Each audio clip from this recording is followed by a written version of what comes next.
Welcome to another edition of the Nightly News. Ted, critical time. I would just throw this out. We talked about the Wisconsin election. Today's election day in Wisconsin. If you haven't voted and there's still time to get to the polls, I hope you do. But Ted, we want to talk about tonight this Trump indictment. This is a sad time in America's history that a former president is indicted for things that have clearly happened in the past. I believe Bill Clinton paid $850,000 to silence Ms. Flowers. And I think our own Congress has paid buku tax dollars for allegations of harassment at the highest level up there. Yet we have, I'll say it, a friend of yours and mine, President Trump, who is involved in another witch hunt. What's your take on all of this? Well, Keith, I think everybody with a heart and soul, a conscience, and a functioning brain can see the end of justice in America. It's so duplicitous. It's so divided. When you have Nancy Pelosi on film committing a felony, tearing up our State of the Union address, and nothing happens to her. When you have irrefutable evidence that Hunter Biden has committed felony after felony after felony.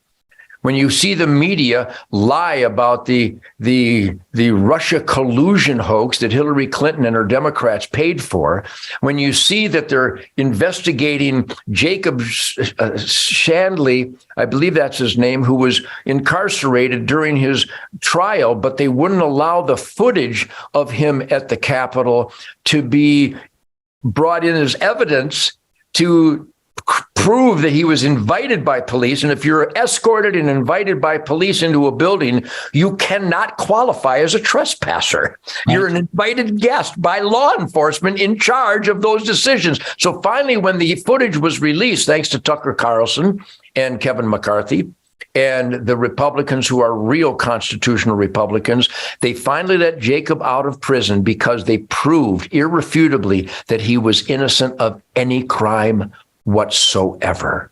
And that's the same thing that's going on with Donald Trump. There are so many examples of Democrats doing the exact same thing.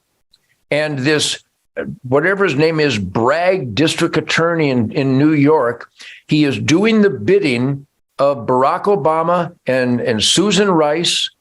Funded by George Soros. Let's not forget that. Funded by a man who is proud to be an America hater, right? Because these people that are pursuing these trumped up charges, boy, what a play on words.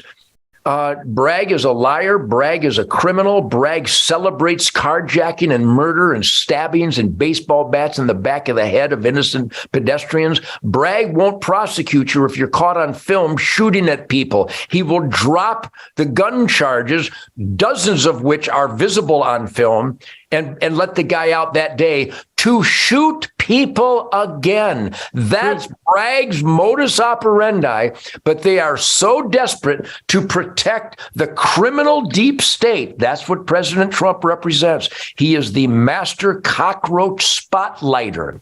And the deep state was finally spotlit by President Trump in 2016. And we, the people, voted for this man. And it was the best 4 years of our lives, with all those benefits to make America strong, safe, and proud again, and have a relationship with China and Russia to hold them back because they knew that Trump meant what he said. We had a strong military. We had strong, secure borders. We had lower crime. We had the lowest unemployment. We got out of tax torching global contracts to make other people pay their own way instead of American taxpayers pay for other countries' crimes.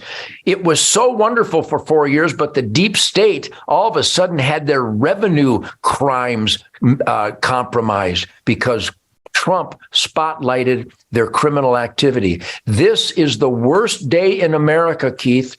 And President Trump, I believe, has been sent by God, because I've got a bunch of apathetic fence sitters that are finally going, my God, they're charging him with what? But they didn't charge Bill Clinton. They didn't charge Barack Obama. They didn't charge Hillary Clinton. They didn't charge Nancy Pelosi. They didn't charge James Comey. They didn't charge Lon Horiachi. They didn't charge Schiff. They didn't charge Falwell, but they're charging Trump with basically a jaywalking ticket in the criminal world.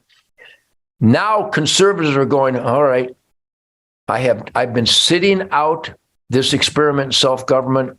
I'm voting. I believe that the left and the communists running our government right now are so blinded by power and corruption and greed that they can't see that they just unleashed the most powerful voting army in the history of the United States of America. And we are going to come in. And if we can get legal votes only in 24, Trump, like he did in 20, will win by a landslide, because good Americans are fed up with this rampant criminality and this two-tiered so-called justice system where good, innocent people are thrown into gulags in Washington, D.C., and that Black Lives Matter and Antifa terrorists and arsonists and murderers are bailed out and rewarded by the Democrat Party. Who can't see this?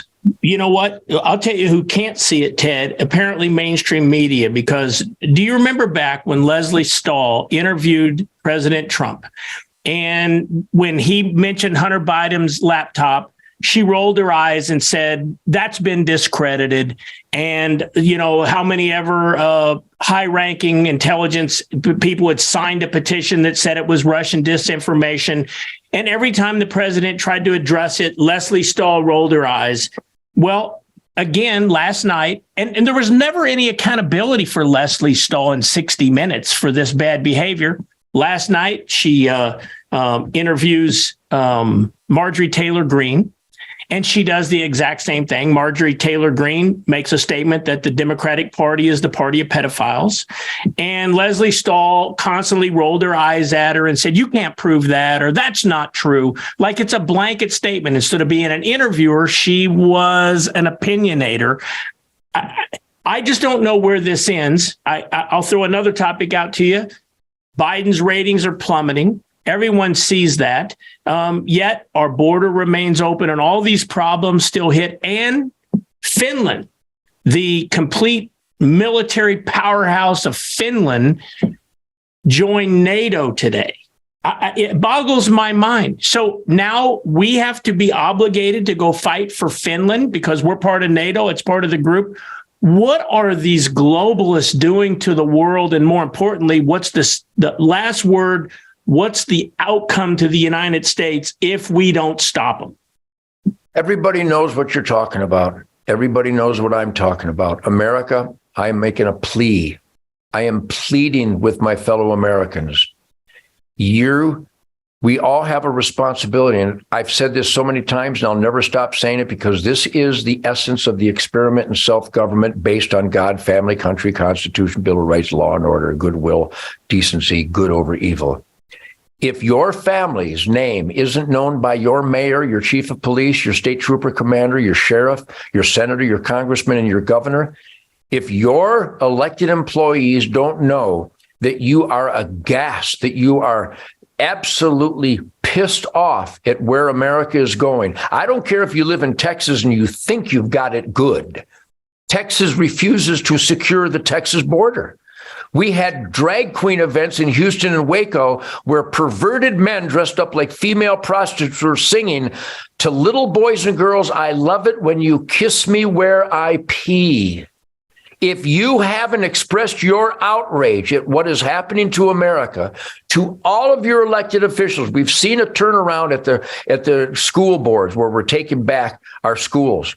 Thank God. But as you take back our schools from perverts and from communist brainwashers, the FBI will call the mother who cares about the education of her child. The FBI designates them terrorists. But Hunter Biden is still making money off of his psychedelic paintings illegally and immorally and phenomenally stupid. So my fellow Americans, the enemy isn't the enemy. You are the enemy if you haven't identified the enemy to your elected employees and made a move on it. If your family name is not known by your bureaucrats, they laugh in your face. Please, a good place to start, hunternation.org and huntthevote.org. I keep saying this and people, roll their eyes and go have a barbecue, I guess. But if you're not engaged and you're not expressing your beliefs and your acknowledgments, you're witnessing of the criminal orgy in the U.S. government, if you're not expressing that to your elected employees, you're the problem. It's on your conscience that America is going down the toilet because you haven't grabbed the bureaucrats who are grabbing the toilet handle and flushing us down that toilet. So America, this is our last chance. What they're doing to President Trump is that they're doing that to you. Don't let them.